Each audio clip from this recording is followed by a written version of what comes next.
You might spot a bit of redness or feel a twinge of tenderness along a vein just under your skin, and it's easy to think, oh, it's nothing, it'll go away. Right. But sometimes these seemingly minor issues can actually be a signal for something, well, more significant happening beneath the surface. Definitely. Today, we're taking a deep dive into a condition that often gets overlooked: superficial thrombophlebitis, or SVT. We'll be unpacking what it is, how common it is, and why it's more important than you might think. That's right. For years, SVT was often dismissed as, a relatively harmless, self-limiting nuisance. It's just annoying. Basically. Exactly.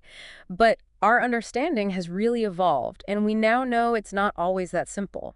In this deep dive, we'll explore exactly what SVT entails, just how prevalent it is, and crucially, why it warrants our attention. Okay. Our primary source for this in-depth look is the chapter on superficial thrombophlebitis and its management, from the authoritative Rutherford's Vascular Surgery and Endovascular Therapy 10th edition. Okay, so we're really digging into the core of this topic. And it's crucial because, as our source highlights, SVT affects around 125,000 people in the U.S. each year. That's a substantial number. It really is. And yet, many instances might go unnoticed or unreported.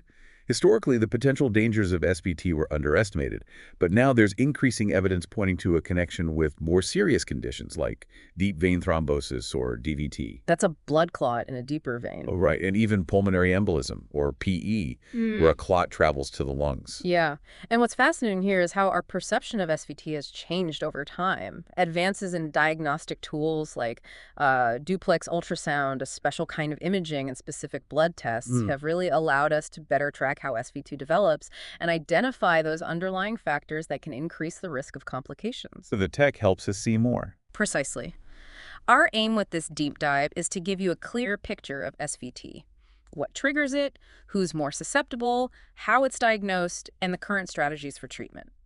We want to equip you with the knowledge to be better informed about your health. So let's get down to specifics. Who is actually affected by SVT? Is there a typical profile of someone who develops this condition? Well, the likelihood of developing SVT can vary, but the classic Tecumseh Community Health Study from way back in 1973 provided some initial valuable insights. Okay, that's going back to... It is, but it's foundational. They observed that the occurrence of SVT tends to increase with age in both men and women. Ah, okay. For instance, in their 30s, men experienced about 0.05 cases per 1,000 people each year, and this figure rose significantly to 1.8 per 1,000 in their 70s. Wow, quite a jump. Yeah, and women showed a similar pattern, with rates increasing from 0.31 to 2.2 per 1,000 across the same age groups. So age is a big factor. It seems to be. The key takeaway here is that SVT becomes significantly more common as we age, and women seem to be affected more often overall. That's a pretty dramatic increase with age. What do more recent studies tell us?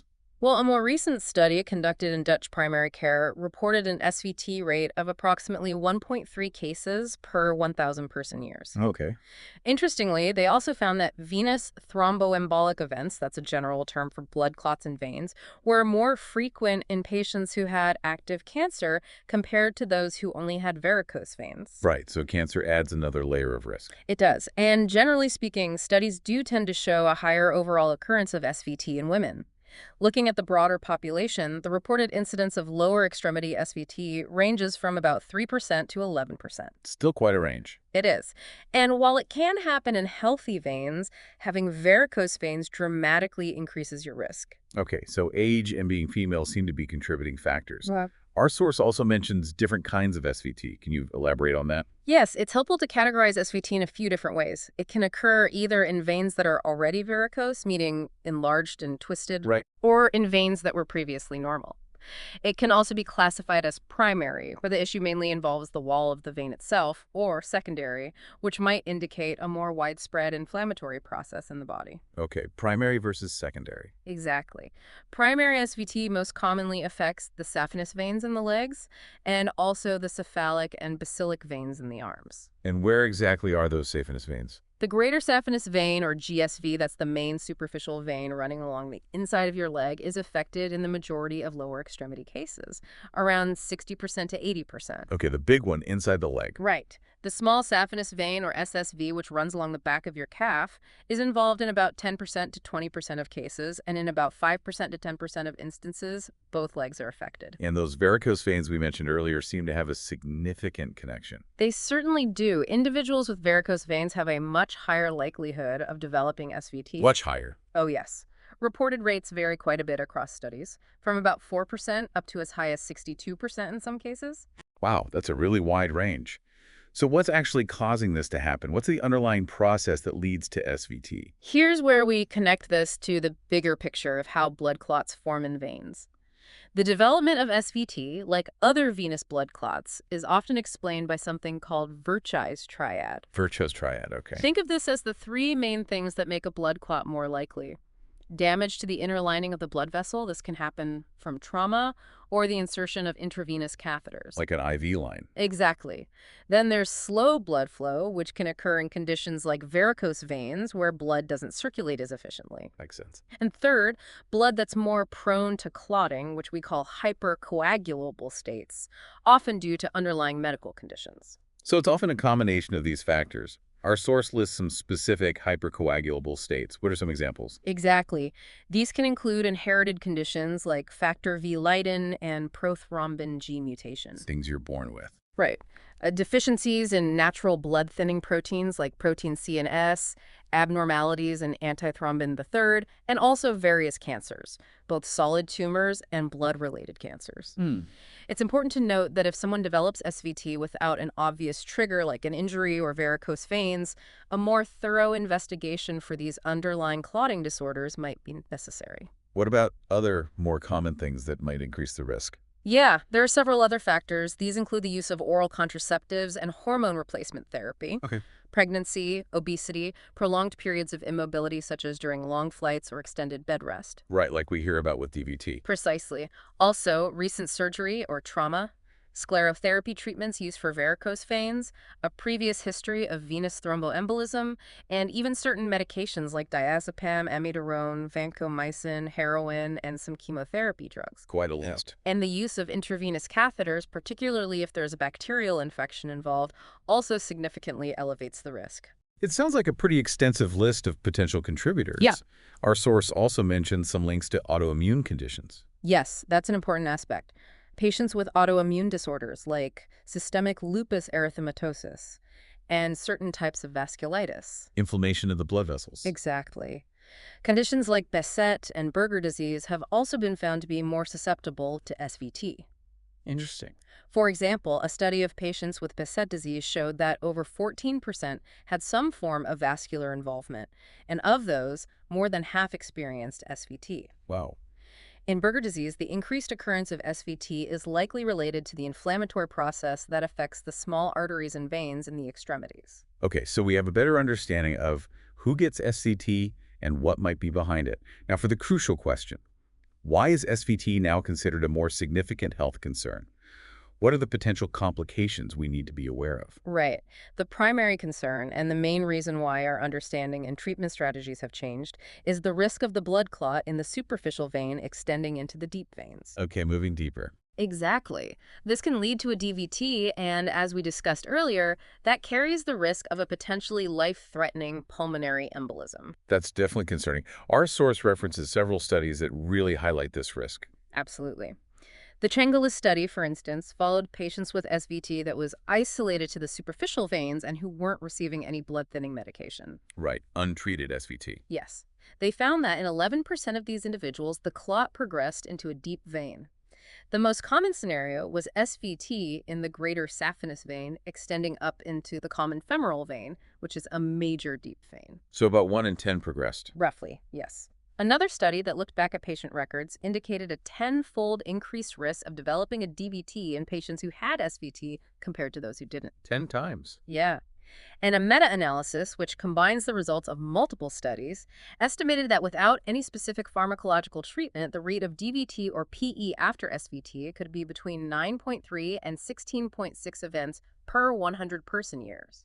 These numbers really underscore that SVT isn't always a benign issue. And it's not just DVT we need to be concerned about, right? There was also mention of PE occurring directly in connection with SVT. That's correct. One smaller but significant study looked at patients with SVT isolated to the thigh and surprisingly found that 33% of them had asymptomatic pulmonary embolisms. Asymptomatic, so they didn't even know. Exactly. Detected on lung scans. Hmm.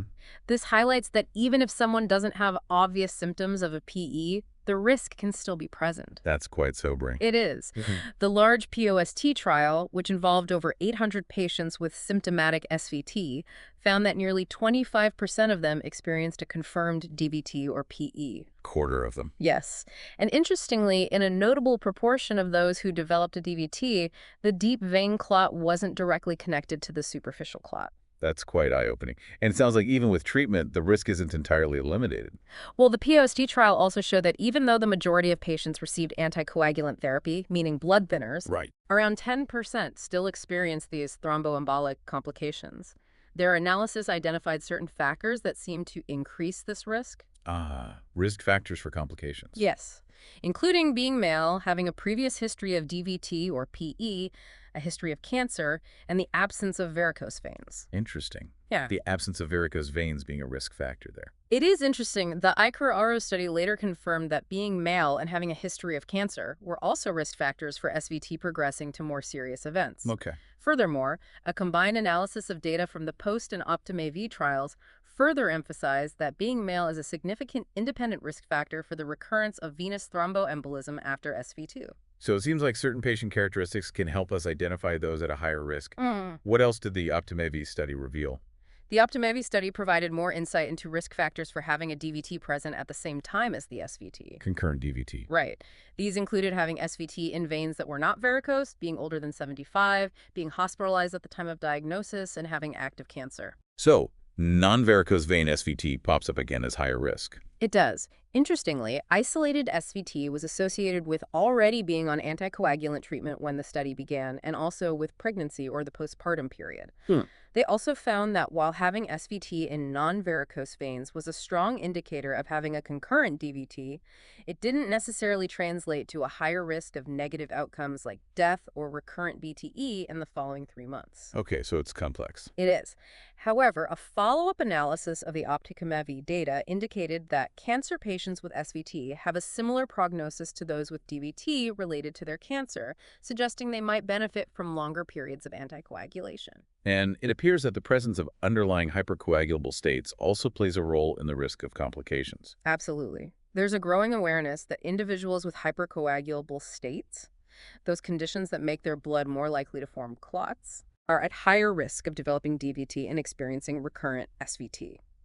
The Milio study, for example, found a notable prevalence of specific genetic factors like factor V Leiden, MTHFR, and the factor II G22 and 10 mutation in patients who developed SVT without any obvious provoking factors. Okay.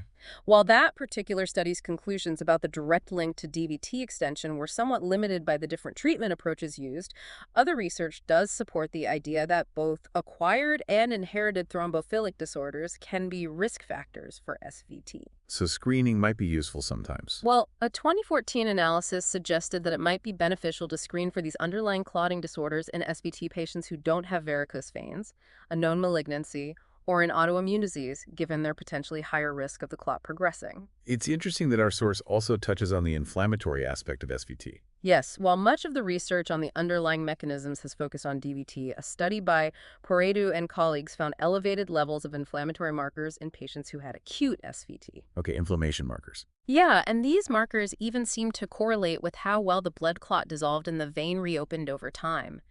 This suggests that inflammation plays a role not only in the development of SVT, but also in its resolution. Okay, so we understand the potential risks. How does SVT actually present? What are the typical signs and symptoms that someone might experience? Well, the diagnosis often starts with a physical examination. The typical findings include redness and tenderness along the course of a superficial vein. Like a red streak. Sometimes, yeah. You might also be able to feel a firm, cord-like structure where the vein has become thrombosed. Okay. The most commonly reported symptoms are pain, redness, and swelling in the affected area. However, the specific way SVT presents can vary depending on the underlying cause and the location. Let's delve into some of those different presentations. What about SVT in someone who already has varicose veins? That's actually the most common scenario.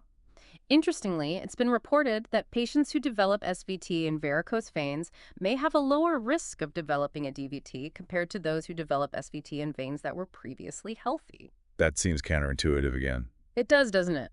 The exact reasons for this aren't completely clear, suggesting there might be a slightly different underlying process at play. Hmm. In these cases, the SVT might remain localized to a cluster of those enlarged, twisted veins, or it could extend into the greater saphenous vein. You might feel tender nodules with localized hardening and redness within the varicose veins, Right. but because the extent of the blood clot can sometimes be greater than what a physical exam alone might suggest, a duplex ultrasound is really important for an accurate diagnosis. Got it. Imaging is key. Yes. So while a red and tender vein might just be a localized issue with varicose veins, these other presentations highlight why it's so important not to dismiss seemingly unrelated symptoms. Our source also mentions traumatic thrombophlebitis. What's the story behind that? Traumatic SVT is often seen in individuals who use intravenous drugs or who are receiving medications through IV lines in hospitals or outpatient settings. From the needle or catheter. Exactly. It's caused by direct injury to the inner lining of the vein from the catheter, especially if it has been in place for a long time or if irritating solutions are being infused. Makes sense. The onset is typically characterized by pain, tenderness, and redness right at the catheter insertion or infusion site. Okay. Treatment usually involves stopping the infusion, removing the catheter, and sometimes the use of blood thinners, depending on the severity and whether there are any underlying conditions that make blood clots more likely. How long does that take to clear up? It can take weeks or even months for the hardness in the vein to resolve completely. And then there's septic and suppurative thrombophlebitis, which sounds quite serious. It can be. This type of SVT is also associated with intravenous catheters, but it carries a higher risk because it can be linked to a bloodstream infection or septicemia. An infection in the blood. Correct. Signs and symptoms can include pus at the IV site, fever, an elevated white blood cell count, and intense local pain. Nasty. Yeah. A variety of bacteria and even some fungi have been identified as the cause in these cases. Treatment begins with removing the catheter and administering intravenous antibiotics. Surgical removal of the affected vein is rarely necessary, but can sometimes speed up the recovery process. Migratory thrombophlebitis sounds unusual. Clots appearing and reappearing in different superficial veins. Exactly. This is characterized by repeated episodes of blood clots forming in superficial veins at different locations, most often in the legs. Why is that significant? It's significant because it can sometimes be a sign of an underlying malignancy, a phenomenon known as Trousseau syndrome. Trousseau syndrome. And in some cases, the SVT can even precede the diagnosis of cancer by several years. Therefore, if someone presents with migratory thrombophlebitis, a thorough evaluation for a hidden cancer is warranted. Is it a potential warning sign? It can be. It can also occur in the context of certain types of vasculitis, those inflammatory conditions of blood vessels we mentioned earlier, like Behçet disease, Berger disease, and polyarteritis nodosa. Maunder disease, that's a specific type related to the chest, right? Yes, Maunder disease is thrombophlebitis of the thoracoepigastric vein, which is located in the breast and chest wall area. Okay. It's thought to be associated with breast cancer or hypercoagulable states, although in some instances, no specific cause can be identified. I see. You might feel tender, cord-like structures extending from the lower part of the breast towards the ribs or on the side of the breast. It's generally considered a benign and self-limiting condition. So it usually resolves on its own? Typically, yes. Within a couple of months with conservative treatment, and systemic blood thinners are rarely needed. Okay. The term Maunder disease has also been used to describe SVT of the dorsal vein of the penis, which can be linked to DVT, hernia surgery, or even vigorous sexual activity. We also heard about small saphenous vein SVT. Is that any different from GSV SVT in terms of how concerned we should be? It is clinically significant. While the greater saphenous vein often receives the most attention, SVT of the small saphenous vein, The one on the calf. right, the one running along the back of the calf, has the potential to progress to a DVT in the popliteal vein, which is a major deep vein located behind the knee. Okay, so it can connect to a deep vein too. Yes. Studies have even shown a relatively high occurrence of PE or DVT in patients with SSV-SVT. Therefore, the management of SSV-SVT should be similar to that of GSV-SVT, Right. including a careful duplex ultrasound examination, follow-up, and the use of blood thinners or surgical ligation if the clot is close to the popliteal vein. And what about SVT in the upper extremities? It seems like we hear less about that. Upper extremity SVT is frequently caused by the placement of intravenous catheters or the infusion of irritating substances that can damage the lining of the vein. Again, often IV related. Yes. The basilic and cephalic veins in the arm are common sites, particularly if the catheter is placed near the elbow. Interestingly, it appears that upper extremity SVT is less likely to progress to DVT or PE compared to lower extremity SVT. Lower risk in the arms then. It seems so. Initial treatment typically involves removing the catheter and conservative measures, with blood thinners sometimes being necessary. Studies examining PICC line-related thrombosis in cancer patients have identified risk factors such as older age and infusions containing the chemotherapy drug fluorouracil. Finally, our source mentions SVT occurring after endovascular venous obliteration, those minimally invasive treatments for varicose veins. Yes, SVT can occur as a complication following procedures like endovenous laser ablation, radiofrequency ablation, and foam sclerotherapy, which are used to treat varicose veins. So a known side effect, sometimes. A potential complication, yes. The reported rates in studies vary depending on the specific technique used.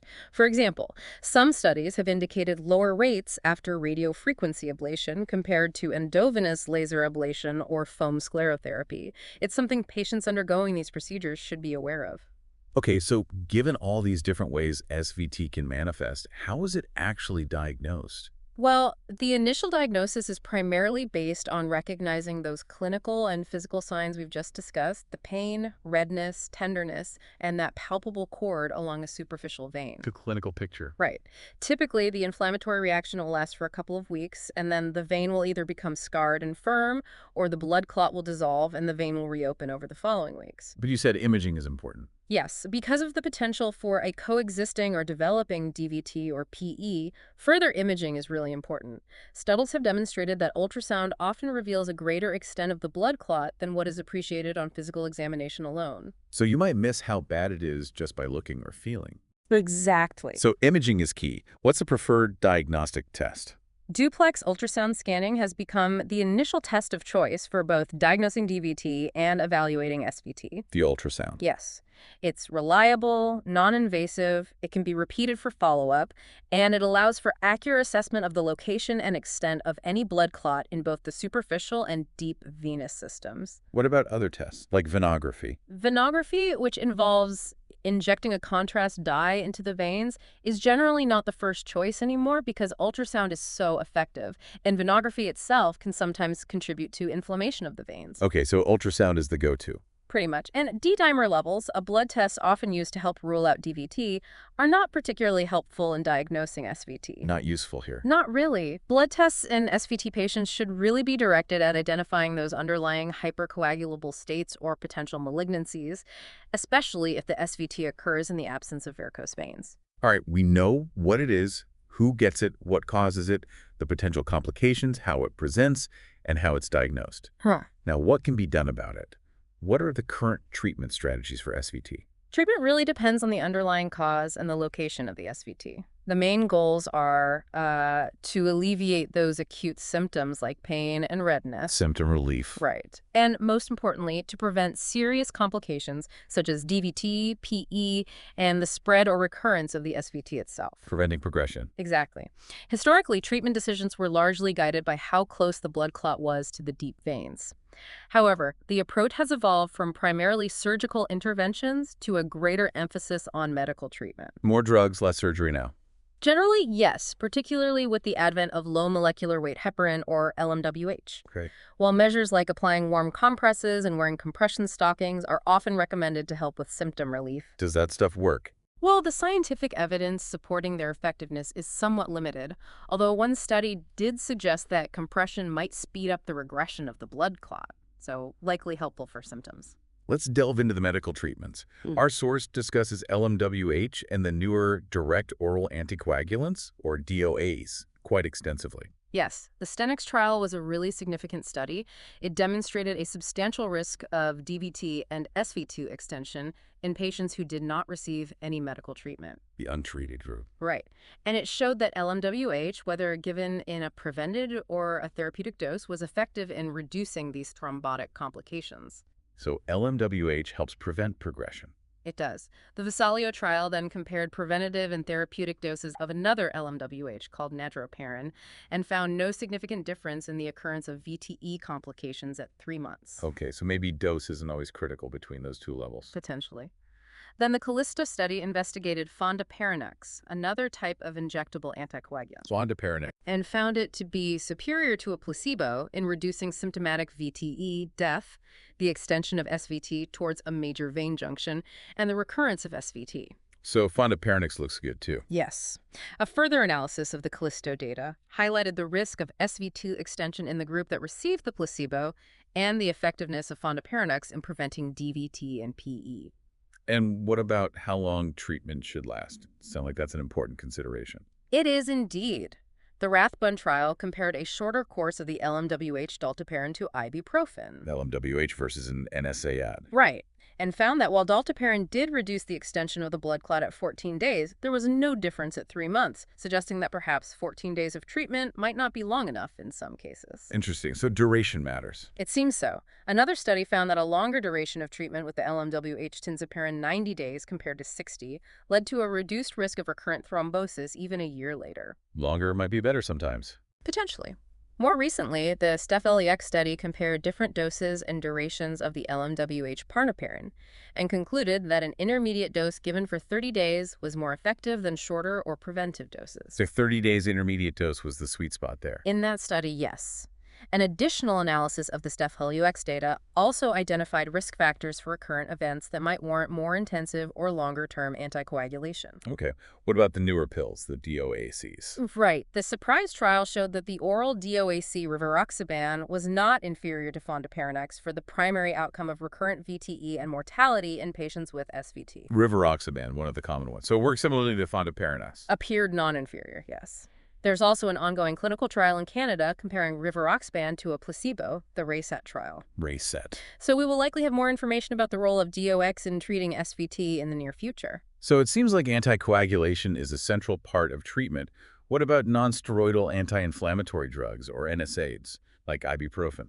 A Cochrane systematic review examined several trials, including the Stenix trial we mentioned earlier, and found that NSAIDs significantly reduced the risk of SVT extending or recurring compared to a placebo. Okay, so they help with extension recurrence. Yes, but they did not find a difference in the rate of DVT or PE or in how quickly symptoms resolved. So good for the SVT itself, maybe less impact on the bigger VTE risk. That's what that review suggested. A JAMA clinical evidence synopsis reached a similar conclusion, noting that both LMWH and NSAIDs are associated with lower rates of SVT extension and recurrence, but the effect on symptomatic VTE remains uncertain. What about surgery? Is that still a viable option for treating SVT? Traditionally, for SVT, that was very close to the junction where the superficial saphenous vein meets the deep femoral vein. Right near the connection point. Exactly. Surgical ligation, which involves tying off the vein with or without stripping the vein, was often recommended to prevent the blood clot from extending into the deep venous system.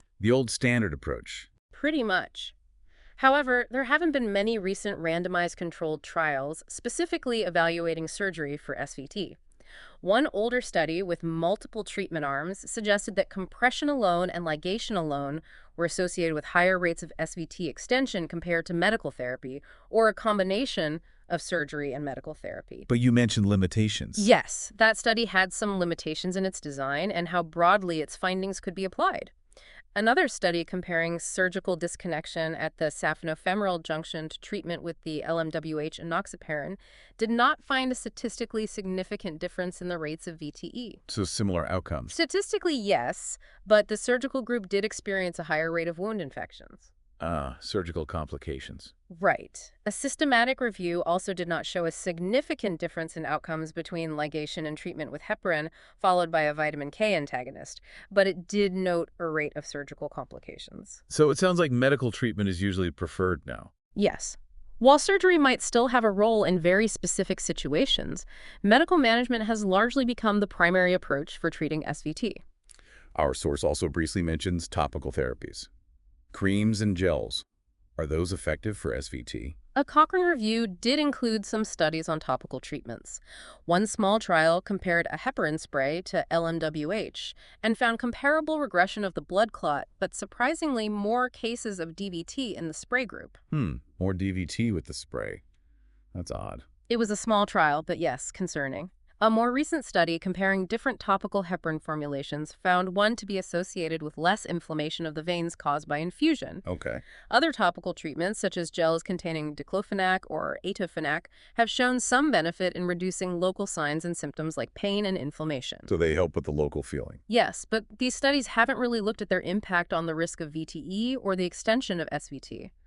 Overall, while topical treatments might help with local discomfort, they don't appear to address the risk of more serious complications. It sounds like a complex picture with various treatment options and ongoing research.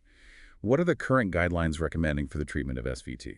Well, the most recent Cochrane systematic review concluded that both LMWH and NSAIDs can reduce the extension and recurrence of SVT without a clear effect on VTE, and they highlighted the need for more research on DOACs. Need more DOAC data. Right. As for formal guidelines from medical societies, the most recent ones specifically addressing SVT treatment are the 2012 guidelines from the American College of Chest Physicians, which were not updated in 2016. So the main guidelines are a bit dated now. Relatively, yes. Those guidelines suggest using a preventative dose of fondaparinux or LMWH for 45 days over not using any anticoagulation in patients with SVT that is 5 centimeters or longer. Okay, 45 days for SVT over 5 centimeters. And they suggest fondaparinux over preventive LMWH in those who are treated with anticoagulation. It's worth noting that these are relatively low-grade recommendations based on the available evidence at the time they were issued. And just to recap, what were some of the key studies that have really shaped our understanding and treatment of SVT? Key studies like the one by Decusas and colleagues on the effectiveness of fondaparinux. Right. The POST study, which provided valuable insights into the natural progression of SVT and its associated risk factors. Okay. The Optime-EVI study, which helped identify predictors of concurrent DVT and the recurrence of VTE. Right. The STENX trial, demonstrating the benefit of LMWH.